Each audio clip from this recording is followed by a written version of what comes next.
Assalamualaikum warahmatullahi wabarakatuh.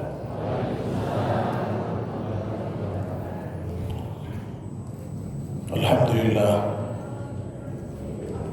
alhamdulillahilladzi an'amana bi ni'matil iman wa azzana bil islam wa razaqana bi ittiba'i sunnati rasulih alaihi salatu wassalam ala bahbi ashabil kiram. Asyhadu an la ilaha illallah wahdahu la syarika lah al-azzul akram wa asyhadu anna Muhammadan abduhu wa rasuluhu sayyidul anam wa ala alihi wa sahbihi wa man tabi'ahum bi ihsan ila yaumil qiyamah. Amma ba'd. Bapak Ibu yang dirahmati Allah Subhanahu wa taala, sebelum kajian ada permintaan dari panitia untuk merapat maju ke depan bagi Bapak dan Ibu-ibu agar ikhwan dan akhwat yang datang belakangan lebih mudah mengambil posisi duduknya nanti.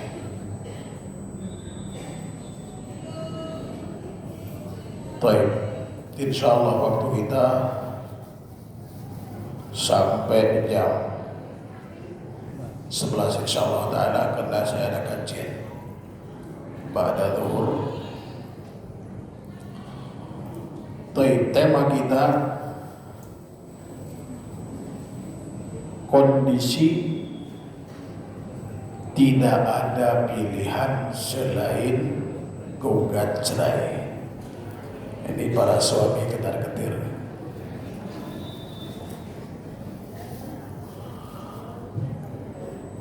Hukum asal wanita menggugat cerai suaminya tanpa sebab itu haram.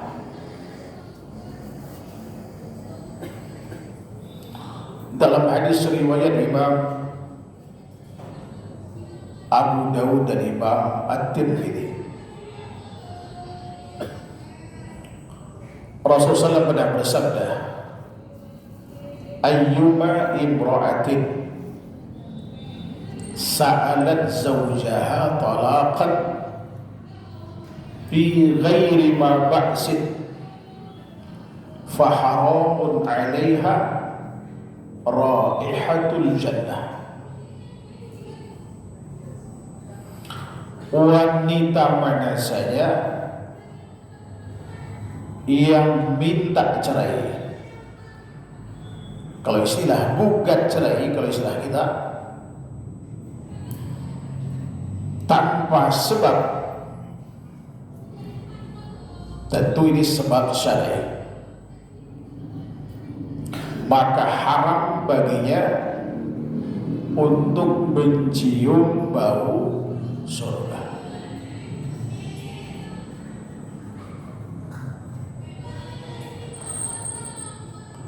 Namun demikian ada satu kasus yang pernah terjadi di zaman Rasulullah SAW, yaitu gugat cerainya Jamilah binti Abdullah terhadap suaminya yang bernama Thabit bin Qais. Di mana pernikahan mereka ini maharnya adalah kebun kurma. Ini artinya Thabit ini orang yang kaya.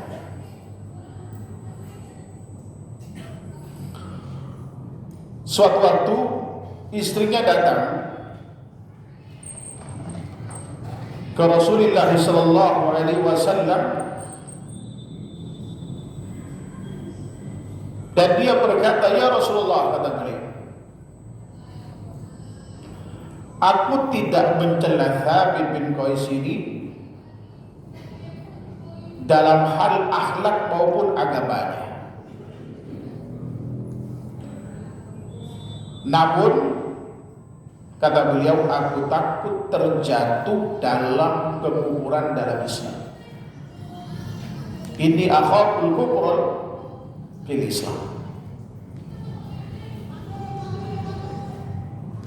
Maksudnya ia mengakui bahwa suaminya adalah orang yang sangat baik agamanya. Begitu pula akhlaknya cukup bagus. Namun secara personal ia merasa tidak bisa mencintai suaminya. Kalau dalam riwayat yang lain dari Imam Ahmad, itu kena faktor fisik.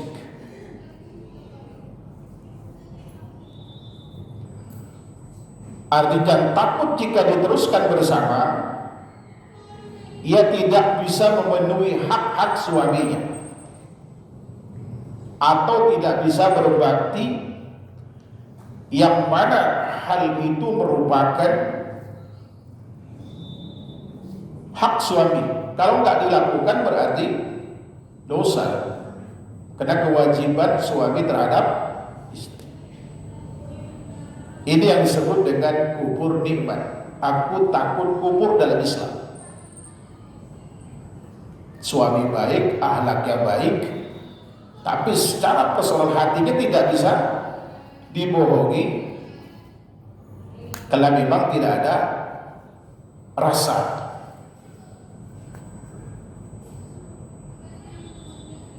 Kondisi ini bisa menyebabkan hak dan kewajiban suami istri bisa tidak terpenuhi, khawatir dia kufur dalam Islam.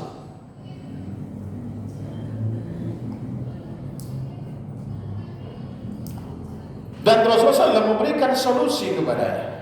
Artinya Rasulullah tidak paksa, ya kan, kepada wanita ini. Rasulullah SAW memahami bahwa perasaan cinta tidak bisa dipaksakan. Beliau tidak menyalahkan sang istri, namun beliau memberikan jalan keluar yang adil. Karena Thabit bin Qais tidak melakukan kesalahan apapun.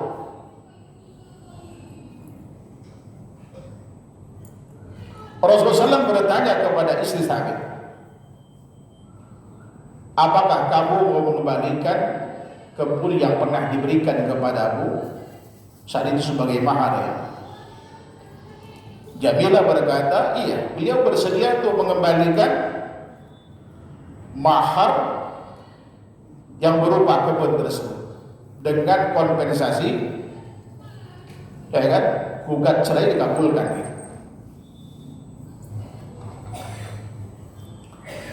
Akhirnya kemudian putusan gugat cerai pun dikabulkan. Kalau istilah sekarang, Rasulullah SAW kemudian bersabda kepada Thabit bin Qais, ambillah kembali kebun itu dan ceraikanlah dia dengan talak satu. Minta cerai, lalu kemudian dijatuhkan talak satu itu. Sahabat mulia Abdullah bin Abbas berkata bahwa ini adalah hulu pertama kali yang pernah terjadi di dalam Islam.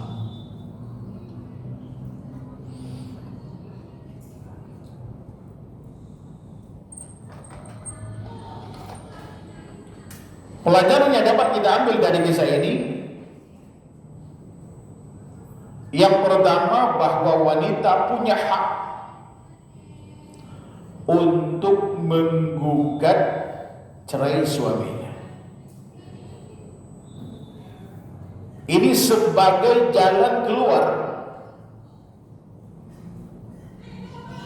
yang diberikan oleh Islam kepada wanita yang merasa tidak bahagia atau tidak sanggup lagi menjalani rumah tangga meskipun suaminya adalah orang baik.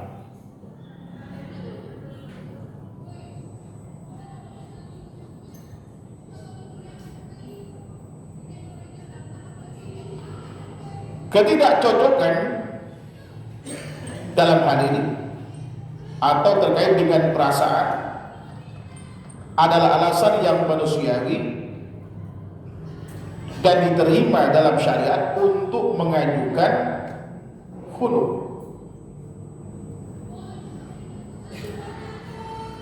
Dalam hal ini suami tidak didolimi. Kadang suami mengatakan, salah saya apa? Anda tidak salah, tapi wanita itu tidak punya rasa. Bisa jadi awalnya karena dipaksa. Makanya kalau kita punya anak, kalau kita tawarkan kepada mereka ikhwan atau akhwat, cukup kita kasih tahu tentang profil, ya kan, personal mereka itu, ya kan, anak itu mau atau tidak, kita serahkan kepada mereka. Nggak boleh kita paksakan, baik itu anak cowok maupun cewek.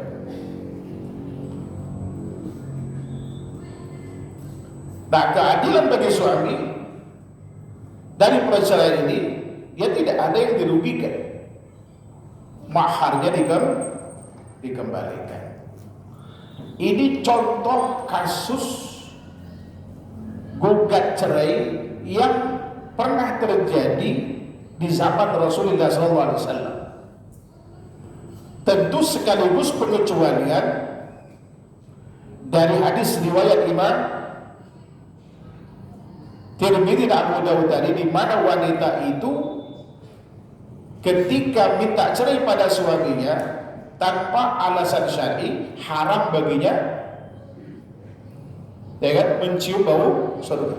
Dengan kata lain, kalau hubungan suami istri itu, ya kan, tidak menyebabkan kedua pasangan sampai pada tujuan dari pernikahan itu menjaga agama, hak dan kewajiban tidak terpenuhi, maka boleh baik suami untuk menjatuhkan talak atau istri untuk gugat cerai. Namun jangan bermudah-mudah dalam, ya kan, menunaikan hak ini. Jangan gampang talak, jangan gampang khulu. Karena bisa jadi pasca perceraian itu justru jauh lebih berat. Berapa banyak kemudian ikhwan dan akhwat menyesali dan kemudian ingin kembali. Apalagi salah satu pasangan mendapat pasangan yang lebih baik dari segalanya. Kecemburuan itu pasti ada, apalagi kalau sudah ada anak. Namun ada hadis lain sehingga saya riwayat Abu Dawud terkait dengan kasus ini. Sebabnya itu adalah karena Thabit bin Qais ini KDRT terhadap istrinya. Ini dibawakan oleh, hadis ini dibawakan oleh Syekh Husain Al-Awais, salah seorang murid seniornya Al-Albani rahimahullah taala, dalam kitab Al-Mawsu' Al-Fiqh Al-Musayyar Muyassarah Fiqhil Kitab wa Sunnah Al-Mutahharah, di kitab di bab tentang nikahan. Ya kan? Bila bawakan hadis ini, versi hadis ini bahwa Thabit bin Qais ini memukuli Jamilah sampai tangannya itu patah. Yang mengajukan gugat cerai itu asalnya adalah saudara kandungnya, abang dari Jamilah tadi. Ya, kalau mau kita rangkum dari semua riwayat yang ada juga sebabnya adalah karena faktor fisik.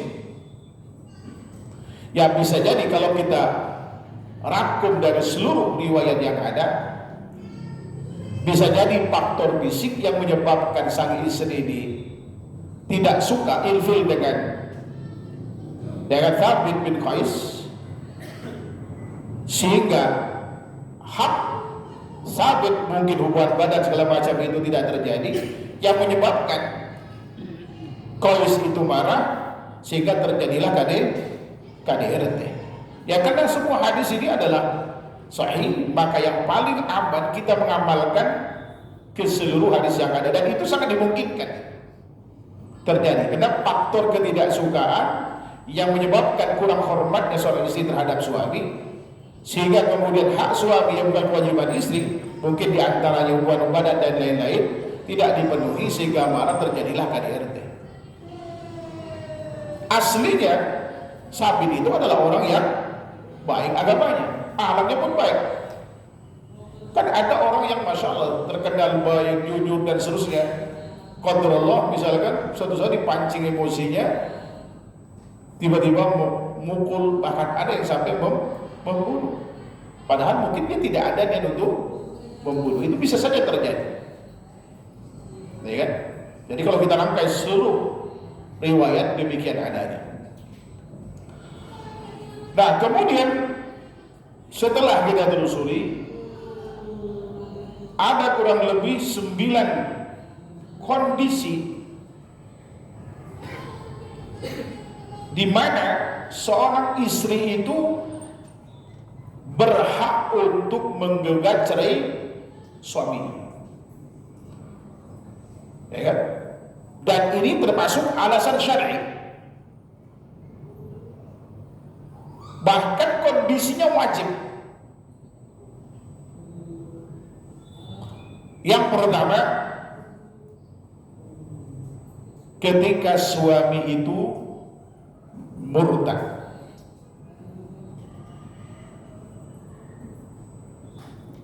Otomatis dengan murtad itu pindah agama.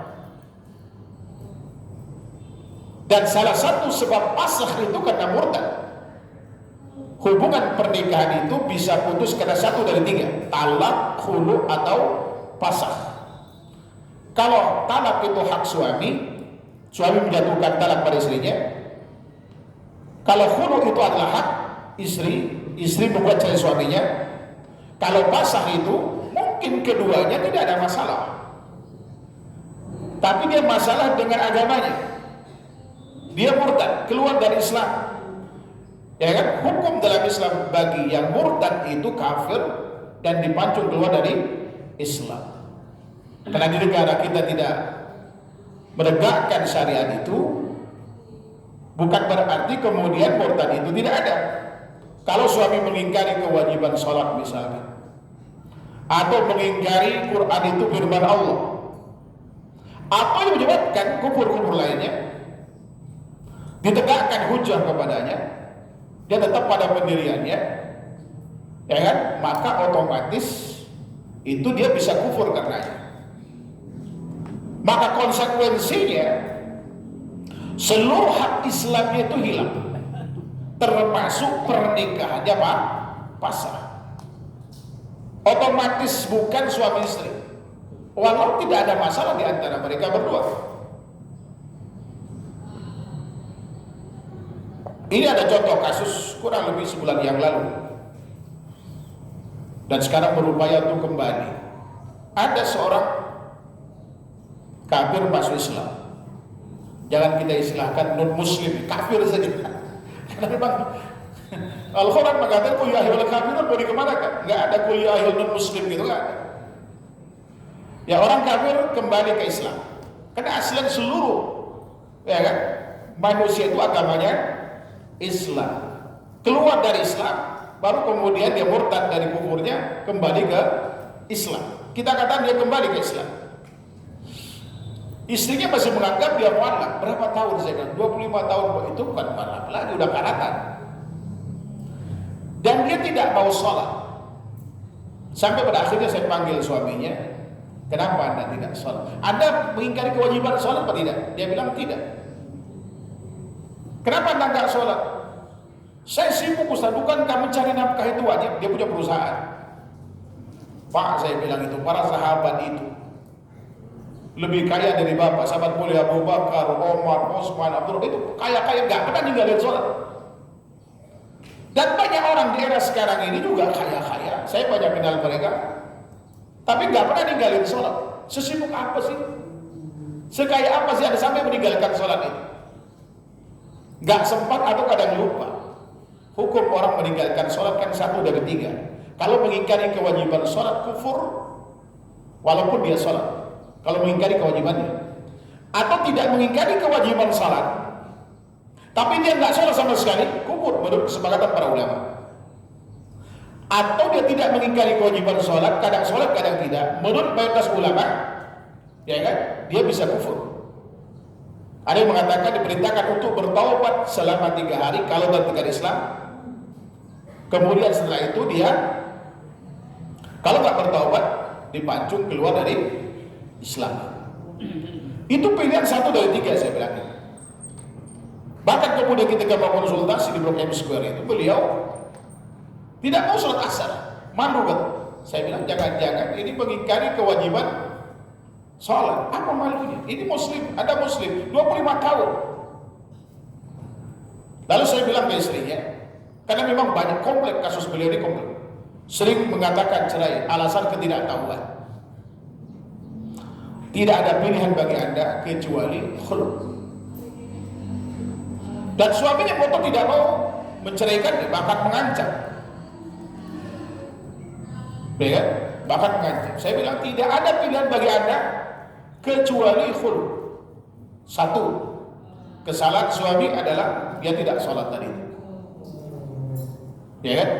Walau tidak mengingkari kewajiban sholat, namun nggak sholat.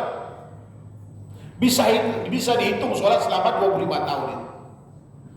Bahkan ketika waktu sholat asar pun ketika di Blok M itu dia nggak sholat. Ya kan? Yang kedua, sering mengatakan cerai. Berapa kali nggak tahu bosan. Dan saya tanya juga beliau. Saya bilang kalau dia tidak mau menceraikan, gugat cerai. Karena kalau di Indonesia ini, kalau sekalipun pasah, ya kan? Kan untuk membatalkan akte nikah itu harus ke pengadilan melalui proses khulud. Dalam kondisi ini tidak ada pilihan selain apa? Gugat cerai.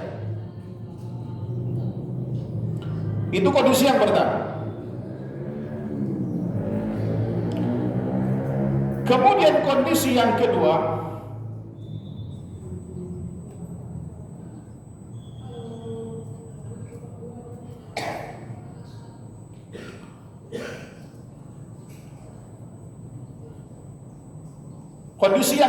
suami mengidap penyakit berat dan menular atau berbahaya. Umumnya kalau sekarang ini HIV, AIDS, Ebola, itu hasil hubungan, ya kan, bebas. Atau kusta. Kusta itu menular, bukan hanya terhadap istrinya, bisa juga kepada anggota keluarga yang lain.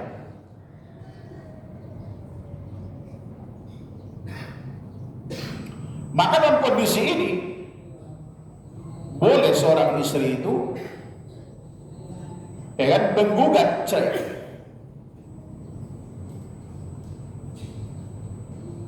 Kenapa? Apalagi kalau punya anak. Mungkin bisa jadi dia berhubungan badan itu setelah merasa bosan dengan pasangannya. Umumnya ketika istri sudah menopause. Ini hati-hati.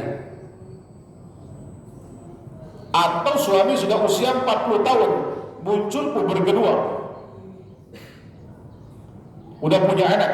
Anak hasil dari hubungannya aman sebelum dia cacat di luar itu. Ya kan? Kalau sudah nampak jelas baginya penyakit tersebut, untuk mencegah terjadinya penularan terhadap dirinya termasuk anak-anaknya, maka wajib dalam hal ini seorang istri untuk menggugat apa? Cerai suaminya.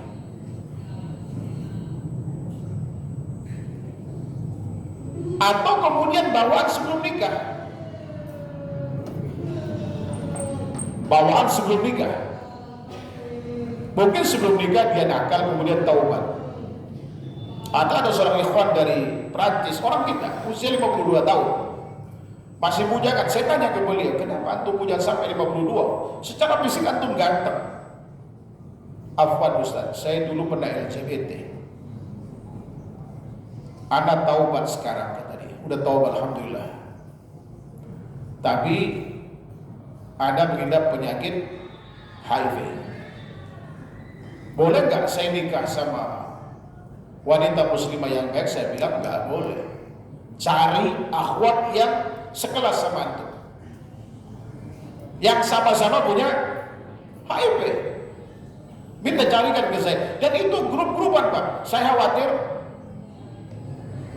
Bahkan kawan-kawannya itu dari Perancis, orang Perancis. Ngasih biodata ke saya ada 3 atau 4 orang. Orangnya ganteng-ganteng. Tampilan sekarang sih oke. Pakai jenggot. Hati-hati.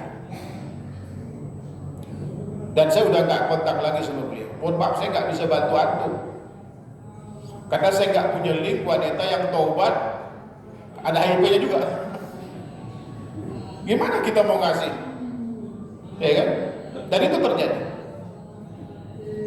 Bahkan 2 kasus orang yang taubat dari LGBT kampuh Pak. Ada kasus di Medan, ada kasus di Lampung. Akhwat masalah ini baik anaknya. Lama sekali minta carikan ikhwan ke saya, pada kemudian dapat, ya kan, melalui temannya. Dan yang penampilan ikhwan itu masya Allah rajin ngaji dan segala macam gitu ya. Kemudian dia curhat ke saya, Pak Ustaz, normalkah seorang suami ketika istrinya minta hubungan badan dia nggak mau? Mohon maaf kata dia, sampai anak lepas baju pun dia jijik ke saya. Hah, jijik? Saya bilang gitu. Laki-laki biasanya malam pertama itu ngejar gitu, karena puasa terlalu lama. Iya kan? Ini dia jijik. Coba telusuri track recordnya dia bilang. Dia pernah nikah sebelumnya, punya anak. Orang menduga aman-aman aja. Ternyata cerita istrinya itu, kata istrinya yang sekarang, selama 7 tahun nikah hanya sekali berhubungan badan dan hamil. Kemudian cerai, nggak kuat istrinya. Lalu kemudian dilaporkanlah kepada keluarganya dan keluarganya minta maaf. Sebetulnya keluarganya tahu, karena nampak dohirnya sudah taubat, ya kan? Ternyata batinnya tidak bertaubat. Ternyata mitra bisnis yang datang ke rumah itu bukan mitra bisnis, suaminya, kata istrinya. Apa yang mesti saya lakukan Pak Ustaz? Apakah saya berharap untuk dia bertaubat? Saya bilang tidak. Hukum Islam aslinya adalah orang seperti saya ini dipancung murtad keluar dari Islam. Anda mau pertahankan? Tinggalkan. Termasuk yang di Medan. Alhamdulillah sekarang sudah nikah kembali. Karena biasanya wanita itu sulit untuk keluar dari zona ini. Pertama, dia lama menunggu nikahnya juga berumur. Melihat betapa pahitnya menanti kedatangan pria kan. Ini yang ada kalau bisa diperbaiki, perbaiki, kata dia kan. Saya bilang tidak. Dan alhamdulillah Allah mudahkan setelah itu. Justru lebih mudah mendapatkan suaminya daripada pada saat dia gadis dulu. Ya kan? Jangan takut. Dalam kondisi ini maka tidak ada pilihan kecuali apa? Harus mengakhiri. Ya kan? Walaupun mungkin ada maslahat di situ. Dan kaidah usulnya mengatakan darul mafasidi muqaddam 'alal jalbil masalih. Meninggalkan sesuatu yang membahayakan jauh lebih baik dibanding mengambil, ya kan, manfaat di situ. Ada maslahatnya, iya. Dia berstatus suami istri. Tapi hubungan badan selama nikah tidak terjadi, artinya kewajiban suami yang merupakan hak istri tidak terpenuhi. Sementara tujuan dari nikah itu menjaga kehormatan diri. Bagaimana kehormatan diri itu mau terjaga sementara kebutuhan biologis di rumah tidak terpenuhi?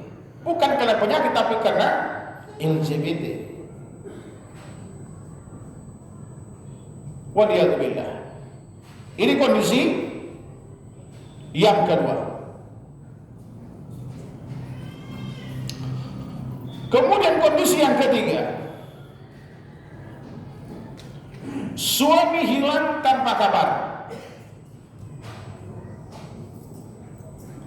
atau meninggalkan rumah tanpa nafkah.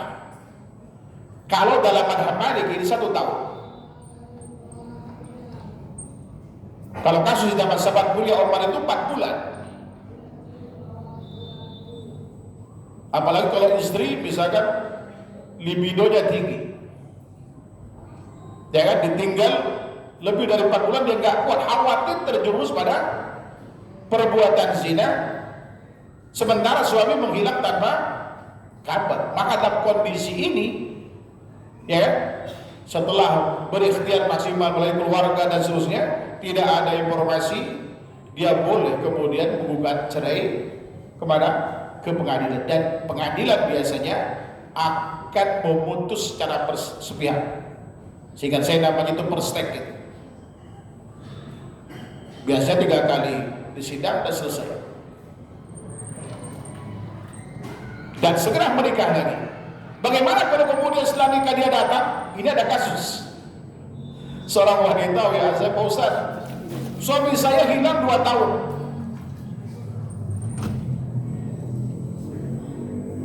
Nggak ada informasi sama sekali, kata beliau. Ya, termasuk keluarga tidak tahu. Akhirnya kemudian dia ngajuin gugat cerai dan terjadilah perceraian. Ya kan? Setelah nggak lama dari situ dia udah nikah, datang suaminya nggak rela. Tapi alhamdulillah keluarga suaminya menyalahkan suaminya, karena memang sama sekali nggak ada kabar yang sampai ke istri ini. Kalau dulu ada tetangga saya itu 13 tahun Pak, 13 tahun. Jadi istrinya ditinggalkan di Purwokerto. Suaminya tujuannya tadinya itu mencari nafkah, qadarullah nggak ada kerjaan, akhirnya jadi LGBT, ya kan? Kemudian kita nasihati dan seterusnya. Alhamdulillah, mudah-mudahan dia terus bertaubat dan dia pulang nangis satu keluarga itu. Udah ditahlilin katanya, dikira sudah 13 tahun. Ternyata hidup di jalanan, dan setelah beberapa tahun di jamaah kita, alhamdulillah jamaah Junda, dididik dan segala macam sampai dia jadi pekerja di restorannya. Nampak zahir dari orang ini udah taubat lah, putus dari semua circle-nya gitu. Dan kita anjurkan beliau untuk pulang, dan alhamdulillah mau dan kembali, dan istrinya alhamdulillah masih nunggu, karena dia masih yakin suaminya itu hidup. Ya kan? Jadi dalam kondisi semacam ini, istri, ya kan, kalau bisa libidonya tinggi, ini saya dapatkan, ini cerita nyata dari jamaah, dan memang track recordnya beliau sudah nikah 5 kali, dan tidak satu pun dari suaminya yang sanggup melayani dia, karena 1 hari dia harus berhubungan badan ya 9 kali katanya. Nah, jemaah ini cerita karena dia punya rumah, kesian sama perempuan ini, punya anak 5. Ya kan, nikah 5 kali, punya anak 5. Lalu suruh tinggal di rumahnya. Saking tidak kuatnya, dia bilang ke ikhwan ini, Pak, mohon maaf, tolong nikahin saya. Saya tidak kuat lagi gitu. Saya tidak butuh uang. Ya cukup seadanya saja gitu. Ternyata begitu lihat track recordnya itu, ya begitu, nggak ada yang sanggup. Kalau sehari 9 kali, kalau 3 kali masih mending Pak, ya kayak minum obat ya. Ini 9 kali Pak.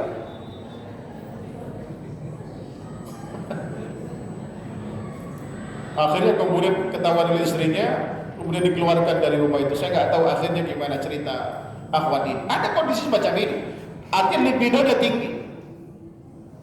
Ada yang mengatakan itu terkait dengan, mohon maaf, klitorisnya melampaui batas permukaan kemaluannya. dan itu harus dipotong, tidak boleh melampaui batas, dan itu menyebabkan salah satu ya kan syahwat wanita itu berlebih. Ada yang istrinya seperti itu 9 kali sehari, ya kan? Saya dapatkan 2 kasus seperti ini. Yang satu cerita dari suaminya, nggak punya anak, nikah lagi, ya kan? Karena takut saling punya siapa yang duluan gitu kan. Akhirnya setiap pergi ke sini harus berubah badan bosan, bisa 3-4 kali sehari. Pulang ke rumah istri yang tua juga sama, nggak kuat saya. Akhirnya nggak berani pulang. Ada kondisi semacam itu, Masya Allah ya. Dengan kondisi ini wanita, jangankan ya kan sampai 1 tahun, ya kan maksimal ini harus bertahan kurang lebih 4 bulan, dan boleh kemudian dia gugat cerai suaminya kalau tidak kunjung datang, ya kan? Ini kondisi yang berapa? Kondisi yang ketiga. Tadi kondisi yang ketiga tadi kan, ini kondisi yang keempat. Sepakat sekali ini Bapak.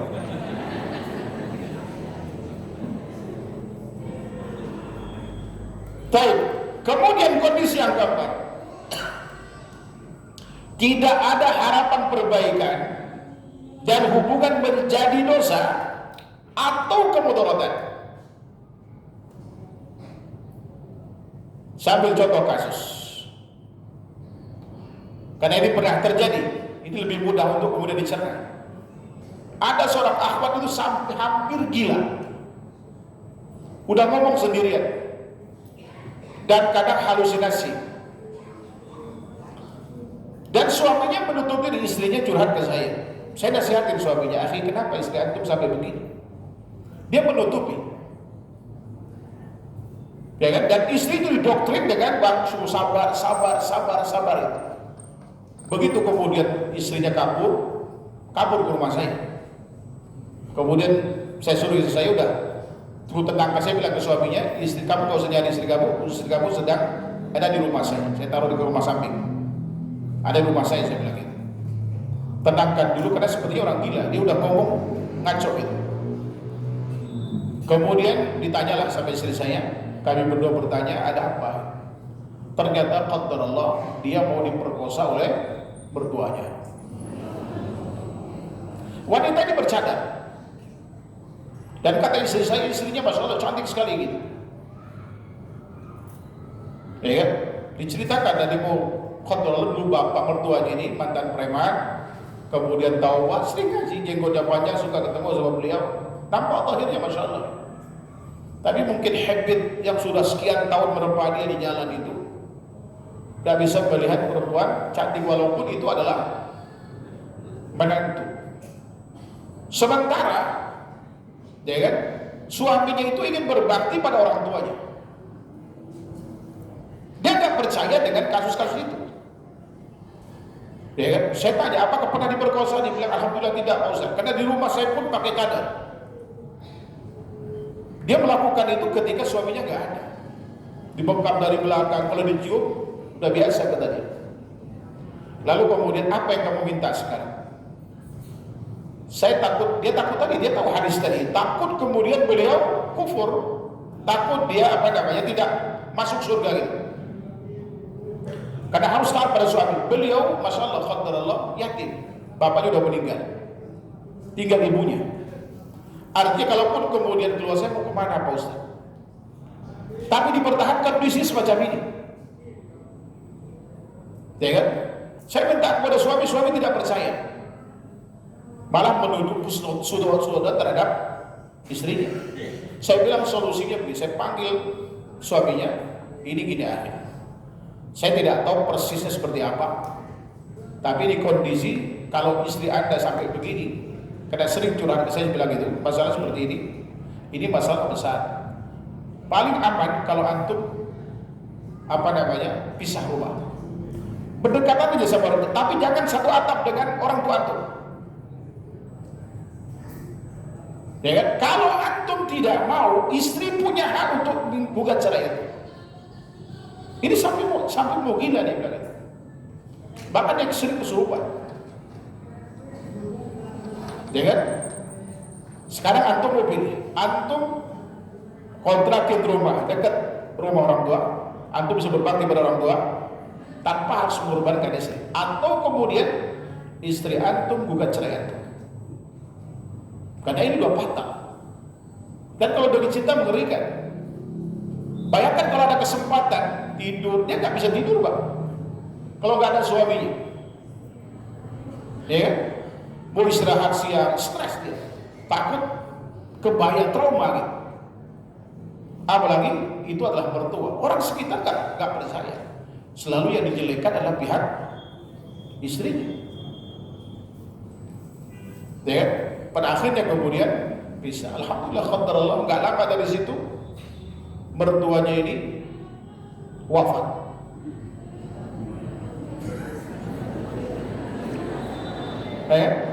Yang kalau antum tahu ceritanya sedih sekali.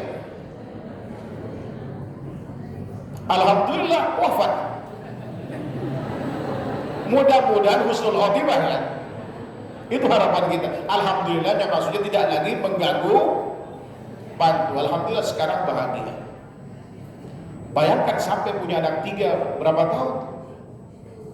Mungkin 9 tahun. Dia menderita sampai hampir gila ya. Walaupun dia masih bisa bersabar.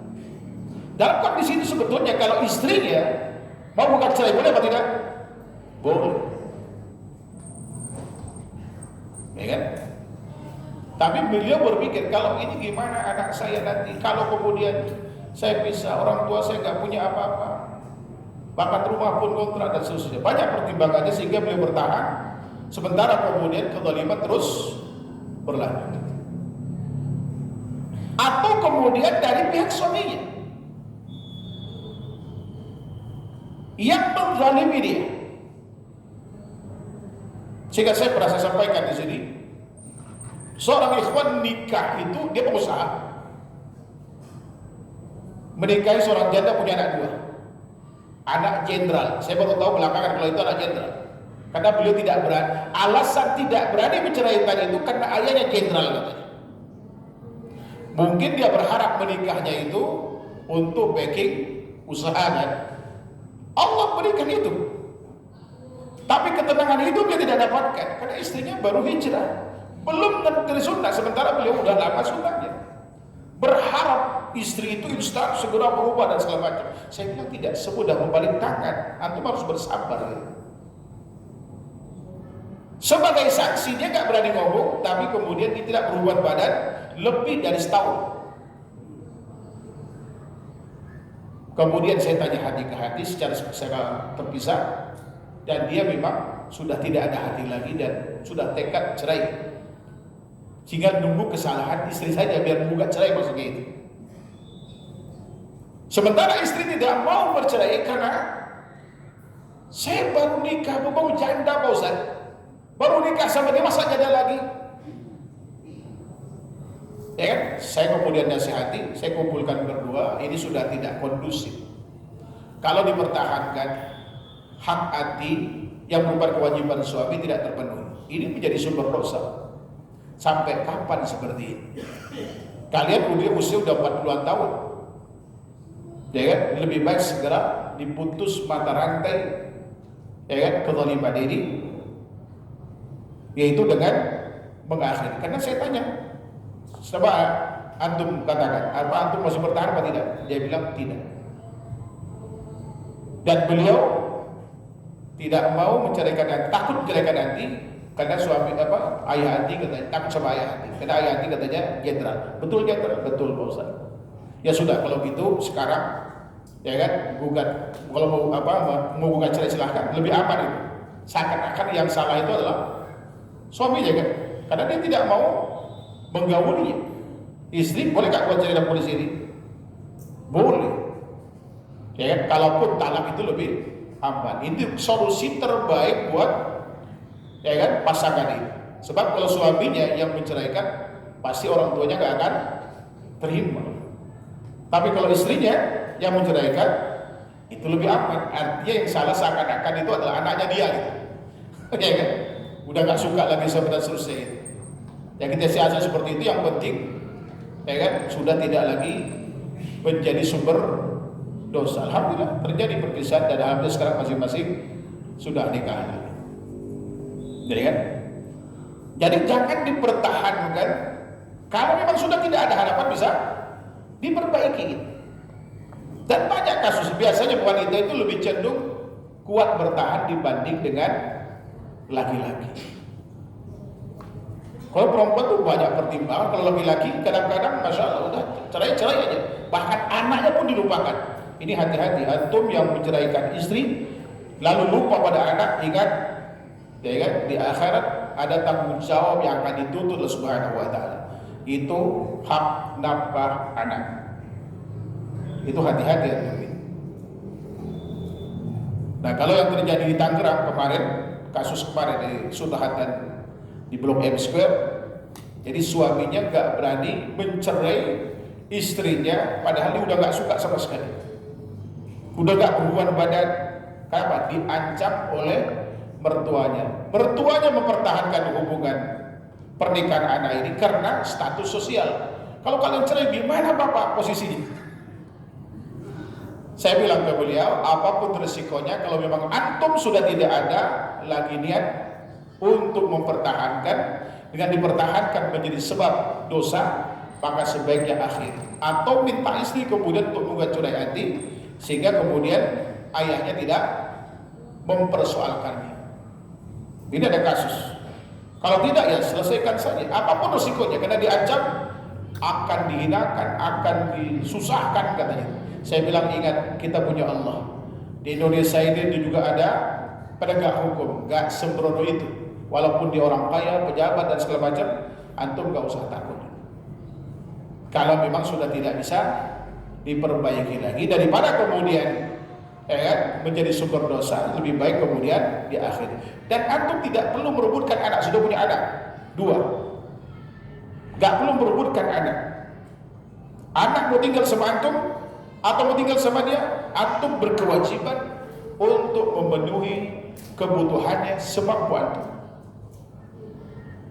Siap Ustaz katanya. Baik, kemudian yang kelima,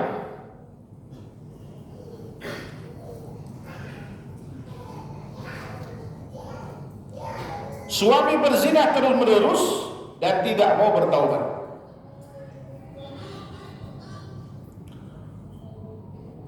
Zina yang dilakukan berulang dan tidak ada kemauan bertaubat adalah bentuk kefasikan yang berat. Orang ini dihukumi fasik yang memungkinkan perceraian. Apalagi kalau kemudian dia istihlal, menghalalkan perbuatan zina. Kalau sekali mungkin khilaf, 2 doyan, ya kan? Kalau 3, 4 udah dinasihati dan seterusnya, jangan dia istihlal terhadap perbuatan zina, itu hukumnya beda lagi. Kalau dia melakukan zina itu kena khilaf, itu dosa besar. Tapi kalau dia menghalalkan perbuatan zina tersebut, itu bisa kufur. Kalau telah menghalalkan sesuatu yang telah diharamkan Allah Subhanahu wa taala. Ya, sebagaimana penjelasan firman Allah surah Taubah ayat 31 dan hadis Imam Tirmidzi terkait dengan cerita sahabat mulia Adi bin Hatim itu, walaupun konteksnya lain. Seorang dianggap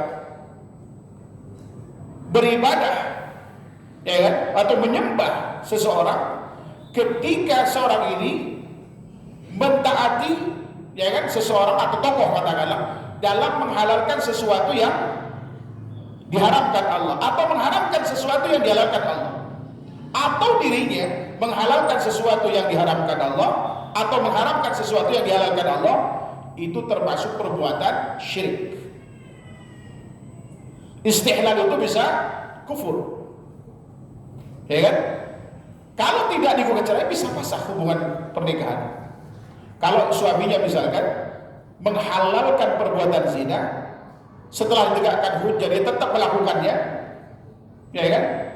Khawatir dia telah menghalalkan perbuatan zina itu, sehingga pernikahannya otomatis pasal, walaupun istri tidak buat cerai, walaupun suaminya tidak mentalaknya. Maka tidak ada pilihan bagi seorang wali dalam kondisi ini kecuali menggugat cerai suaminya. Jangan takut walaupun dia orang kaya. Ya kan? Allah itu maha kaya. Tuhannya kita sama. Di saat Anda bersama dengan suami itu, di saat Anda bisa pun sama Tuhan. Bahkan banyak cerita. Saya cerita teman saya, abangnya tukang kawin, teman SMA saya. Dari salah satu istrinya yang diceraikan itu, Pak, nikah lagi, alhamdulillah sekarang kaya. Akhirnya suaminya disal. Dan ini sama suami. Artinya jangan takut, apalagi kalau cerainya itu karena Allah. Kalau cerainya karena Allah, Allah akan tepati janji Allah Subhanahu wa taala dalam surat Talaq itu. Apa kata Allah Subhanahu wa taala? Wa may yattaqillah yaj'al lahu makhraja wa yarzuqhu min haitsu la yahtasib. Barang siapa yang bertakwa kepada Allah, maka niscaya Allah akan berikan jalan keluar padanya dan akan berikan rezeki dari arah yang tidak diduga. Atau kemudian takut gak nikah lagi. Allah janji juga di ayat selanjutnya, wa may yattaqillaha yaj'al lahu min amrihi yusra. Barang siapa yang bertakwa kepada Subhanahu wa taala, niscaya Allah akan mudahkan segala urusannya. Kemarin juga ada akhwat janda 2 kali gak punya anak. Saya tanya apa sebabnya. Ternyata Masya Allah dia meninggalkan kedua suaminya karena Allah Subhanahu wa taala.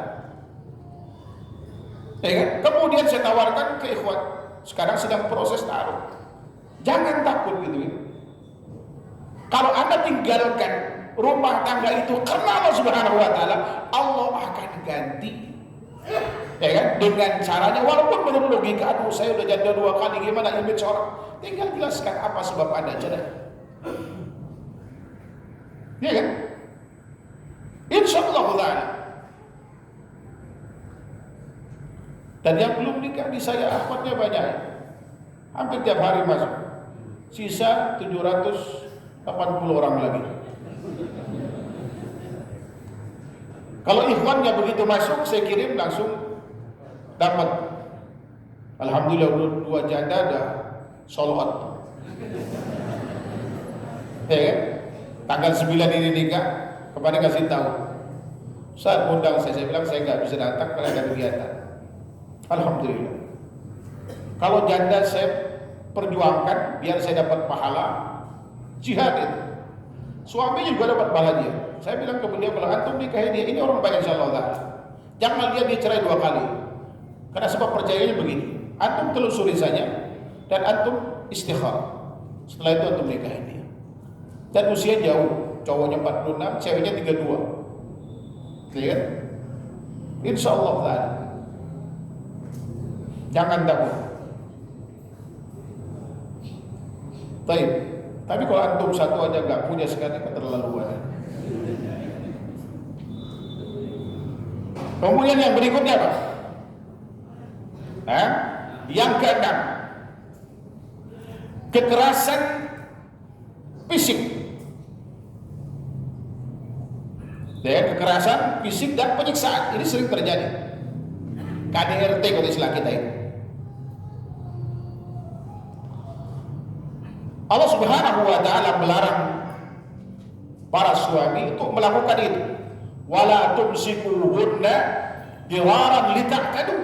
Ini penggalan surah Al-Baqarah ayat 231. Janganlah kamu menahan mereka untuk memberi kemudaratan.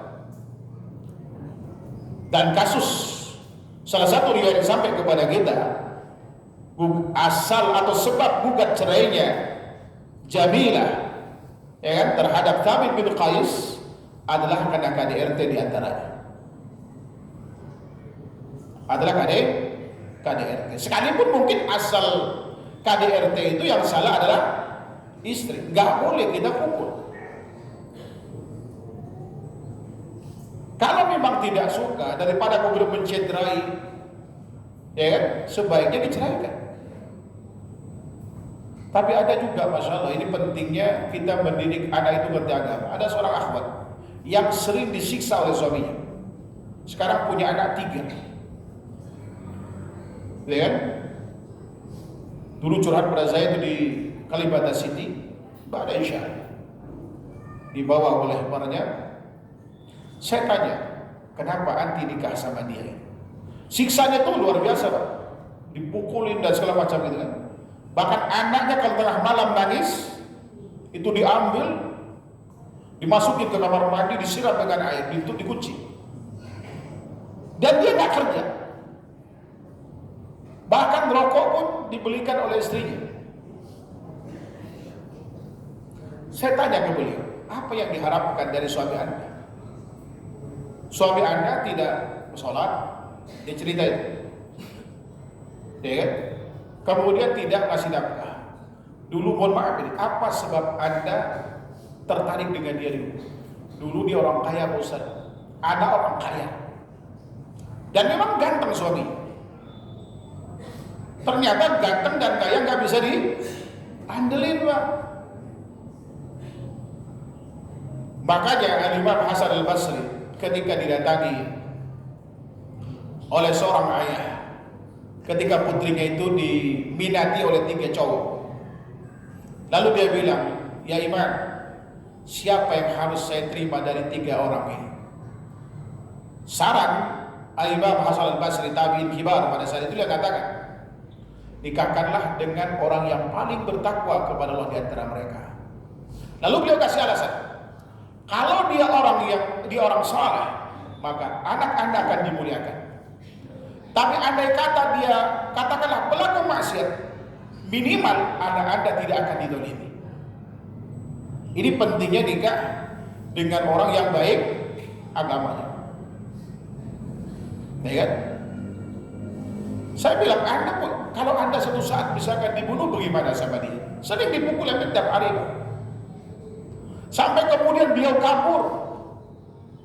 Alasan dia mempertahankan, gimana anak saya bosan. Nanti ketika dia di sekolah ditanya oleh kawan-kawannya, saya takut anak saya, ya kan, kena mental. Lebih baik saya berkorban untuk dia. Kalau kemudian saya bilang itu, khawatir ketika suami Anda nanti bisa membunuh Anda, bagaimana, saya bilang itu. Dia nggak bisa jawab. Dalam kondisi ini sebetulnya dia wajib. Kenapa? Wajib untuk gugat cerai. Sebabnya adalah suaminya nggak sholat. Kalau masalah nafkah itu Pak tergantung istri kan. Kalau dia menggugurkan haknya, dan alhamdulillah beliau walaupun suaminya itu nggak kerja, beliau bisnis online sampai bisa beli rumah, bisa beli mobil. Ini luar biasa. Dan kebutuhan suaminya dia penuhin. Hanya status saja yang dibutuhkan dia itu. Saya minta kepada iparnya, adiknya si suaminya itu, untuk menasihati abangnya. Abangnya adiknya pun tidak berani. Karena gampang sekali dia melempar sesuatu, tapi dia nggak mabuk, enggak. Mungkin kena stres seperti itu. Karena nggak biasa hidup semua dipenuhi sama orang tua, tiba-tiba orang tua nggak ada, harta warisan sudah habis, sementara kebutuhan, ya kan, yang namanya anak kecil kan nggak tahu bapak itu punya uang atau tidak. Ya kan, akhirnya alhamdulillah istrinya bekerja, bisnis, tapi kemudian tetap KDRT itu dilakukan. Dalam kondisi ini saya bilang Anda, ya kan, sudah berhak untuk menggugat cerai. Satu, kalau tidak karena KDRT-nya, yang kedua adalah karena apa? Dia meninggalkan sholat itu. Kecuali dia sholat Anda bersabar, itu soal lain.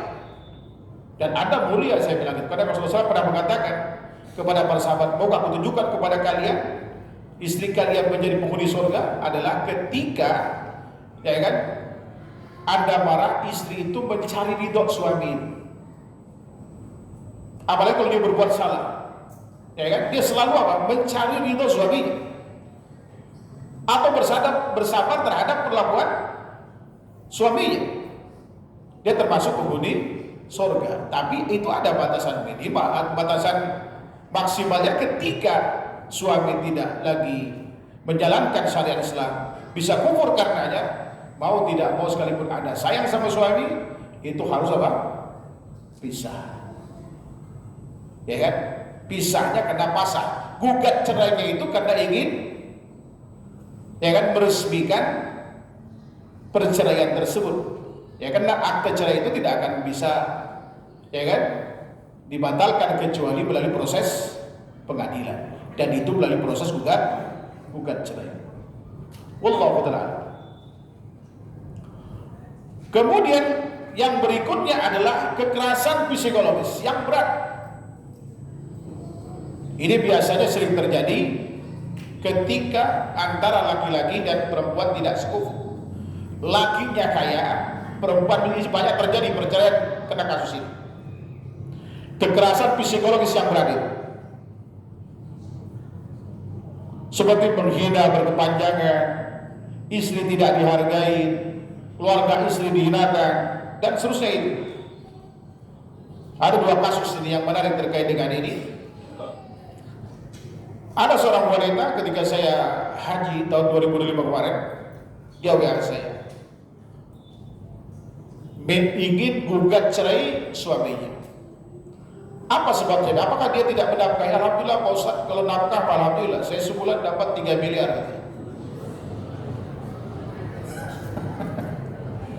Jadi duit sakunya per bulan 3 miliar. Tapi sejak nikah saya dihinakan, keluarga saya dihinakan. Kata-kata anjing, babi itu udah biasa kata dia. Saya udah gak kuat kata dia. Arti benar menggugat cerai. Apa kata dia? Pak Ustaz, harga diri, ya kan, tidak bisa dibayar dengan duit 3 miliar. Mungkin nikahnya udah lama kali, udah 10 tahun kan. Kalau sebulan 3 miliar, berapa itu?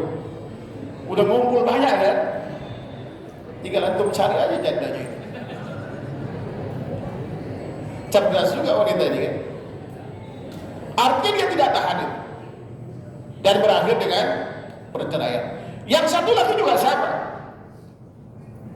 Karena orang tuanya matre.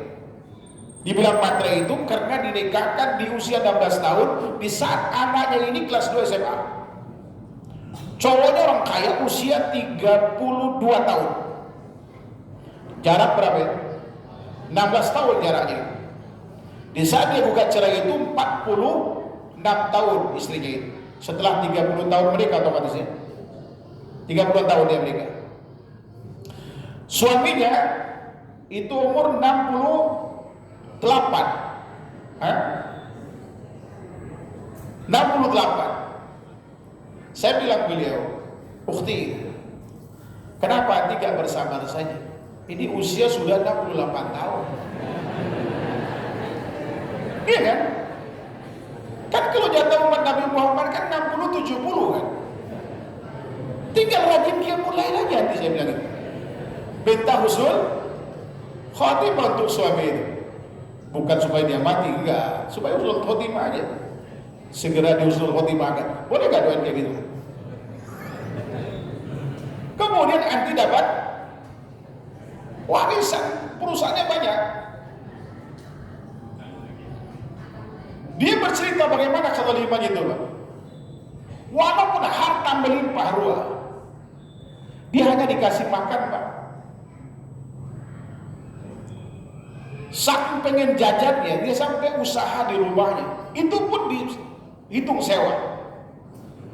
Dihitung sewa itu, memang dia tidak bayar. Itu dianggap apa? Dianggap duit jajan. Kan kamu pakai rumah saya. Ya kan? Tapi alhamdulillah saya bilang begini sama beliau, coba, kamu tahu nggak asal muasal harta suaminya? Saya tahu Ustaz, semuanya riba. Saya bilang kalau gitu alhamdulillah, berarti Allah menyelamatkan Anda dari barang haram itu. Dan anaknya ini Masya Allah itu, qadar Allah, dia punya usaha juga. Dari modal kecil-kecilan sampai dia buat perusahaan. Dan anaknya semua alhamdulillah dibiayain sama ibunya ini. Lihat bagaimana ketika seorang ini baik sebetulnya, anaknya perempuan ini baik. Dan ini luar biasa beliau gitu. Dijaga oleh Subhanahu wa ta'ala dari barang yang haram itu. Saya tidak bisa ngapa-ngapain pas saat ibunya bapaknya masih hidup, nggak bisa. Kenapa? Karena suaminya support, cari muka lah depan mertua sementara istri jadi korban gitu. Dan itu terjadi. Boleh nggak istri semacam ini itu bukan cerai suaminya? Boleh apa tidak? 30 tahun tuh. Ya, 30 tahun. Dia bertahan. Dan masih banyak contoh yang lain. Dan masih banyak contoh yang lain. Ada yang Masya Allah seorang wanita yang bertahan 27 tahun. Di saat suaminya itu pejabat, dia sampai pengusaha, dia main perempuan. Istrinya memang tidak boleh kerja. Artinya ketergantungan labad Allah kepada suaminya itu. Akhirnya dia bersabar. Sampai anaknya sukses, ya, punya apartemen, punya usaha. Kemudian dia menggugat cerai suaminya. Suaminya gak terima. Karena suaminya udah sakit-sakitan, duit udah gak ada, perjabatan udah gak ada, udah pensiun. Awalnya saya percaya dengan suaminya. Saya suruh bersabar dan segala macam. Ketika istrinya cerita dibantah oleh suaminya, anak yang laki-laki berdiri, hampir mukul bapaknya. Saya rangkul anaknya, saya minta maaf jangan sampai pukul ini walaupun gimana, ini adalah ayah Anda. Ini masalah antara ibu dengan bapak. Sampai kapanpun kalian tetap harus mengakui beliau sebagai, andai kata terjadi bisa, kalian tetap wajib ngasih kepada ayah. Apapun kezaliman ayah terhadap ibu itu urusan mereka. Boleh gak Pak Ustaz saya gugat cerai? Kalau ibu nanya segitu boleh. Bahkan bukan sekarang, dari dulu semestinya. Iya kan? Dari dulu mestinya gitu. Dan saya bilang ke bapak, ini kesalahan Anda, ya Anda harus terima. Kalau memang istri Anda menggugat cerai, itu hak dia. Tapi kalau saya sarankan, kan udah sama-sama tua, saya pengen hidup tenang Pak Ustaz. Udah bosan 27 tahun saya terzalim, baik secara fisik ataupun secara psikologi, saya batin saya sudah gak kuat lagi. Alhamdulillah anak-anak sudah sukses semua. Dia bilang seperti itu. Kalau itu keputusan ibu ya silahkan saja, itu hak ibu. Ya kan? Oleh karenanya mari kita Bapak Ibu sekalian perbaiki hubungan kita dengan pasangan kita. Ya kan? Dan biasanya itu karena hubungan kita dengan Allah tidak baik. Kalau hubungan kita dengan Allah baik, insya Allah hubungan dengan sama itu bakal baik. Pertama awalnya perbaiki hubungan kita dengan Allah Subhanahu wa taala, lalu perbaiki hubungan kita dengan pasangan kita. Apalagi kita udah tidak lagi muda. Ya kan? Apalagi kita tidak lagi muda. Baik, yang berikutnya. Yang berapa itu? Yang ke-8. Mendingan tadi gak saya sebutin aja ya, bilang aja 9. Jadi bapak-bapak nunggu sampai jam 9. Oke. Yang ke-8, suami tidak memberi nafkah kepada istrinya. Ya kan? Tidak memberi nafkah. Ini juga banyak kasus terjadi seperti ini. Kalau suami tidak memberi nafkah padahal dia mampu, ya kan, maka istri berhak untuk menggugat cerai. Tapi kalau suami sudah berikhtiar maksimal, qadarullah tidak bisa mencukupi, maka tidak boleh bagi istri untuk menggugat cerai dia. Apa yang mesti dilakukan? Bantu usaha untuk memenuhi kebutuhan suami. Sebagaimana Asma binti Abi Bakar. Ya kan? Asma binti Abi Bakar ketika Zubair bin Awam tidak mampu memenuhi kebutuhan secara keseluruhan, apa yang dilakukan Asma pada saat itu? Beliau mencari kayu, Pak, ke bukit, lalu kemudian diikat dan dipikul, dijual ke pasar. Istri sahabat mulia Abdullah bin Mas'ud, orang kaya, ya kan? Dia sering bersedekah ke tetangga, lalu kemudian kata Abdullah bin Mas'ud suatu saat, yang lebih berhak terhadap hartamu itu saya dan anak. Nanti dulu saya tanyakan dulu ke Rasulullah SAW. Setelah ditanyakan, Rasulullah berkata kepada istrinya, Shadaqa Ibnu Mas'ud. Betul apa yang dikatakan Abdullah bin Mas'ud. Jadi kalau istri kaya, zakatnya itu boleh dikasih suaminya, tapi tidak sebaliknya. Kalau istri kaya, punya harta, zakat itu boleh dikasih pada suaminya yang miskin. Tapi kalau suaminya tidak bertanggung jawab, padahal dia mampu, ya kan? Maka istri berhak untuk tidak mempertahankan itu, boleh gugat cerai. Apalagi kemudian istri tidak punya kemampuan apa-apa, anak banyak gitu kan. Sementara suami tidak menafkahi. Ini ada kasus baru. Ya kurang lebih sepekan yang lalu, mereka udah bisa sekitar sebulan yang lalu. Sebetulnya saya kenal ikhwan ini sudah lama. Saya lihat dari karakternya, semangat mengamalkan sunnah itu luar biasa, tapi tidak diperhitungkan. Setiap tahun punya anak. Ini kan sunnah, iya saya bilang akhi, sunnah itu punya anak banyak iya, tapi antum juga atur jaraknya. Jarak ideal dalam Islam itu antara satu anak dengan yang lain itu kurang lebih 3,5 tahun. Bukankah menyusui itu 2 tahun, hamil kemudian antara 9-10 bulan kan? Berapa tahun itu? Ditambah kemudian kehamilan berikutnya kurang lebih 3,5 tahun. Itu jarak ideal saya bilang. Istri kamu itu bukan robot, punya keinginan, punya kemauan, dia manusia, dia juga punya rasa. Kontrol kerjanya pun serabutan. Orang agak keras, disinggung, dinasihati sedikit, dia berhenti dari kerjaannya. Anak sekarang udah 5. Saya bilang ke istri, kemudian ditinggalin sama istrinya, anaknya dikasih semua sama dia. Dan itu puncaknya ketika anak kelima, ya kan, dia nggak punya duit, anak istri masuk rumah sakit ketika mau melahirkan, dan pendarahan. Dan istri itu disuruh sabar, ya kan, disuruh sabar, artinya suruh mati lah gitu. Kemudian dia datang ke saya, istrinya WA, saya marahin dia. Antum ini bodoh sekali, saya bilang. Dari dulu anak kasih tahu antum. Coba antum kalau posisi seperti itu, antum siap mati atau tidak? Kenapa antum nggak berikhtiar? Ya, masukkan dulu ke rumah sakit, istri selamatkan. Soal dana itu urusan lain gitu. Ya kan? Udah pendarahan, udah hampir pingsan istri. Disuruh bersabar di rumah, Pak. Ya kan? Dia pengen lahir normal. Darah udah kemana-mana, antum bisa dihukum, saya bilang. Kalau keluarganya tahu, antum dilaporkan, ini pembiaran. Antum bisa dihukum. Ya kan? Akhirnya dibawa ke rumah sakit. Ya kan? Ya kemudian kita donasikan, alhamdulillah, tercover semua. Setelah itu saya marahin dia. Saya panggil. Ini dari dulu antum nggak mau, ya kan? Nggak mau nurun, kita arahkan. Saya bukan ikut campur urusan rumah tangga, tidak. Saya bantu juga adik-adiknya, ya kan? Dia beliau yatim, berarti sampai saya kuliahkan anak yang kemudian adiknya kita taruh di rumah, ada yang rumah kosong. Tapi beliau ini masya Allah dari dulu agak susah, diarahkan agak susah. Sampai pada akhirnya istrinya itu nggak siap, ya kan? Saya bilang istri anda punya hak untuk gugat cerai kamu sekarang. Anda mau ngapain? Karena selama ini istrinya itu kan agak orang awam tadinya, baru hijrah gitu kan. Dia takut betul, masa semangat.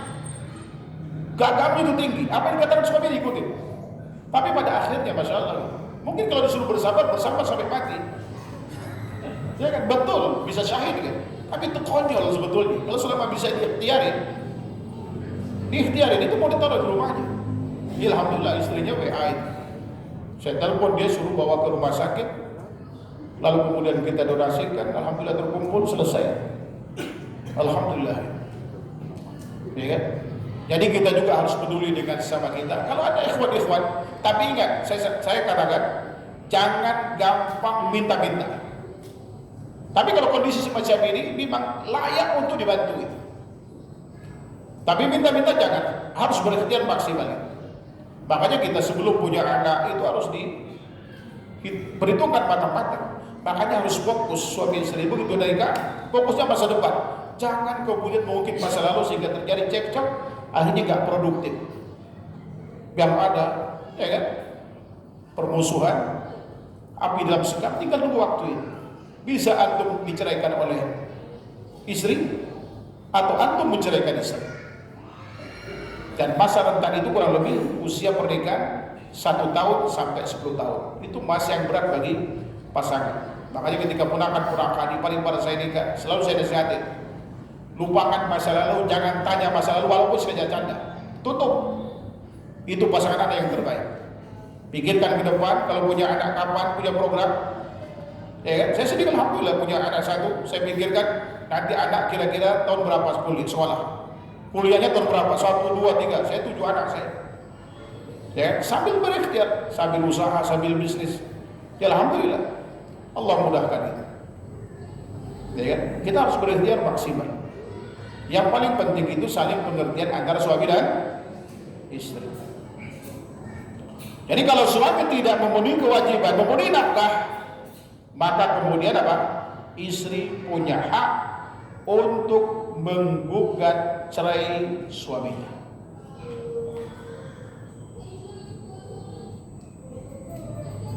Kemudian yang terakhir,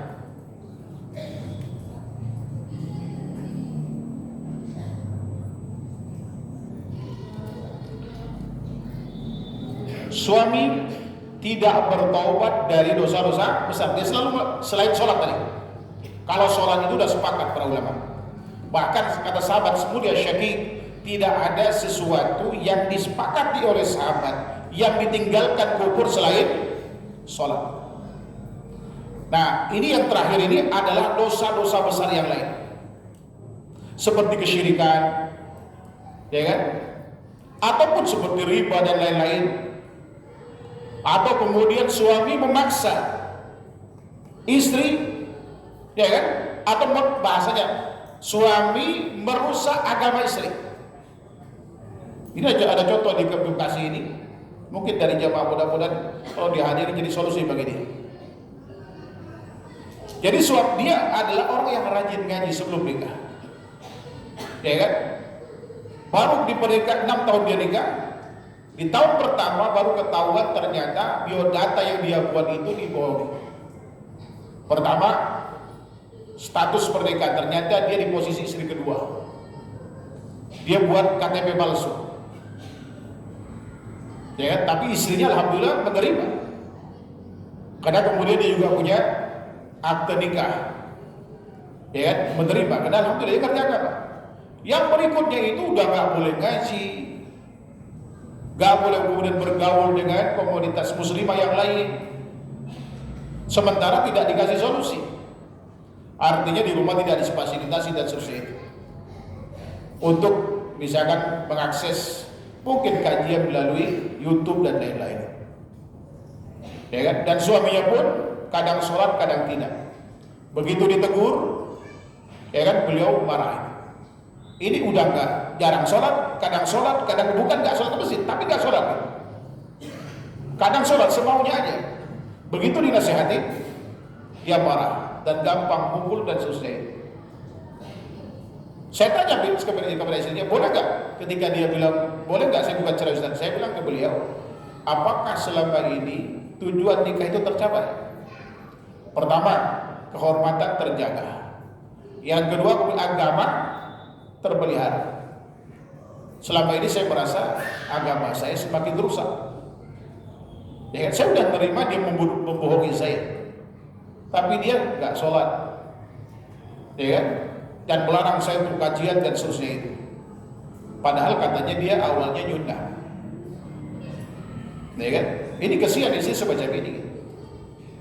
Dan kadang nafkahnya pun dikasih, kadang enggak. Ya mungkin kadang nggak tercukupi juga, nggak tahu ya. Karena dia punya 2 istri. Yang tadi dihasilkan kemudian setahun kemudian ketahuan.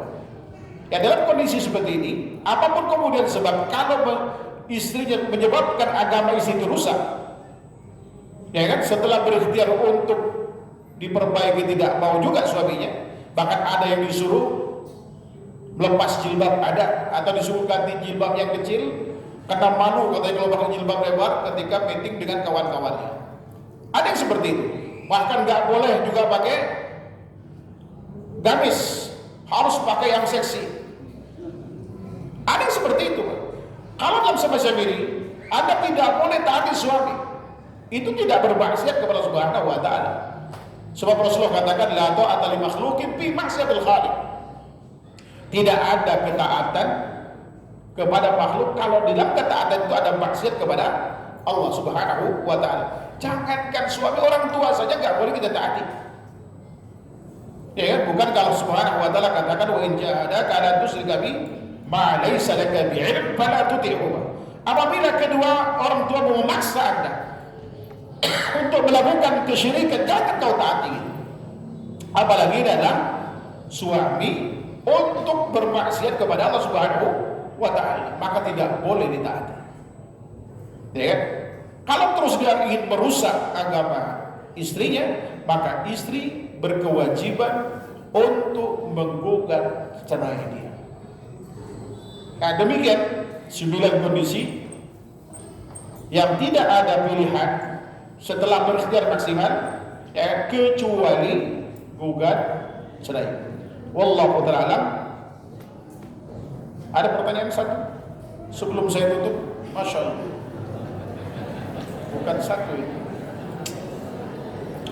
Saya baca yang paling gede aja tulisannya.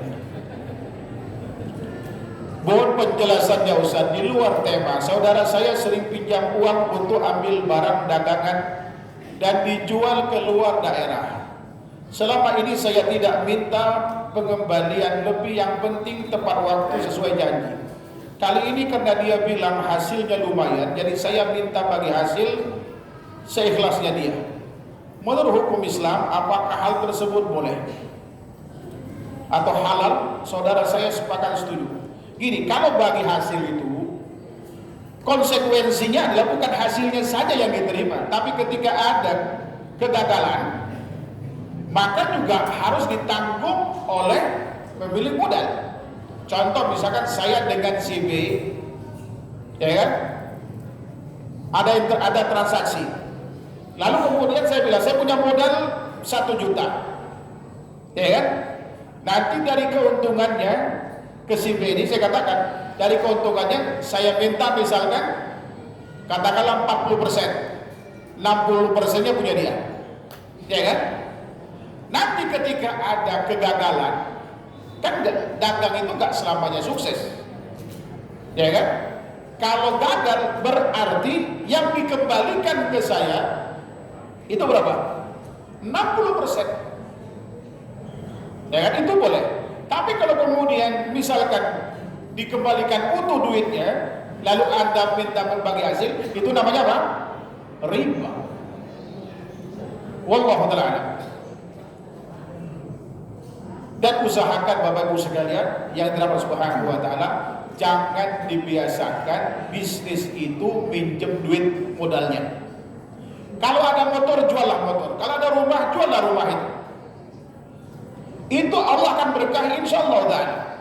Saya kasih contoh, ada jamaah sampai sekarang rumahnya nggak laku-laku.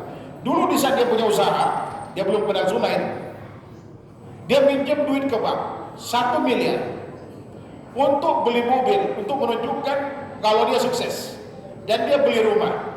Sampai sekarang udah bertahun-tahun, udah bayar lebih dari hampir 3 miliar kata dia bayarnya.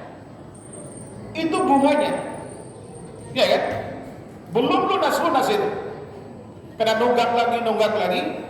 Sekarang kewajiban dia antara modal dan ribanya itu tinggal 1,4 miliar lagi. Padahal minjemnya cuma 1 miliar. Rumahnya mau dijual nggak laku-laku. Akhirnya seluruh aset udah nggak ada selain rumah itu. Ya, jangan dibiasakan berusaha, mau buka usaha, tapi modalnya minjem. Ya kan? Sambil contoh kasus bagaimana Allah berkahi usaha dari modal tidak minjem. Ada seorang suami istri, modalnya cuma 60.000. Ini cerita tahun 90-an, Pak. Dia kontrak rumah, dia beli kain, dia beli pakaian dengan 60.000 itu. Dia kemudian dia jual, dia kembangkan, ya kan? Kadang mereka untuk memenuhi kebutuhan sehari-harinya, kadang puasa, kadang tidak, gitu. Ya kan? Ketika punya duit dia puasa, ya kan? Nggak punya duit dia puasa, ada duit dia makan, walaupun tidak 3 kali, ya kan? Dalam sehari semalam itu dia makannya.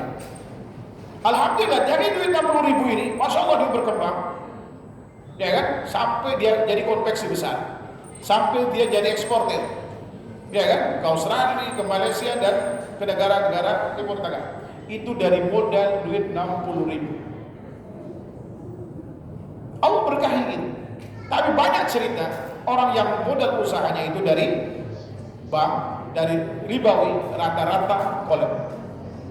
Ya kan? Karena Allah Subhanahu wa taala menghalalkan jual beli yang tanpa riba dan mengharamkan riba. Ahallallahu al-bai'a wa harrama riba. Wallahu ta'ala a'lam. Wa sallallahu Muhammad wa ala alihi wasallam. Subhanallahumma wa bihamdika asyhadu an la ilaha illa anta astaghfiruka wa atubu ilaik. Wassalamualaikum warahmatullahi wabarakatuh.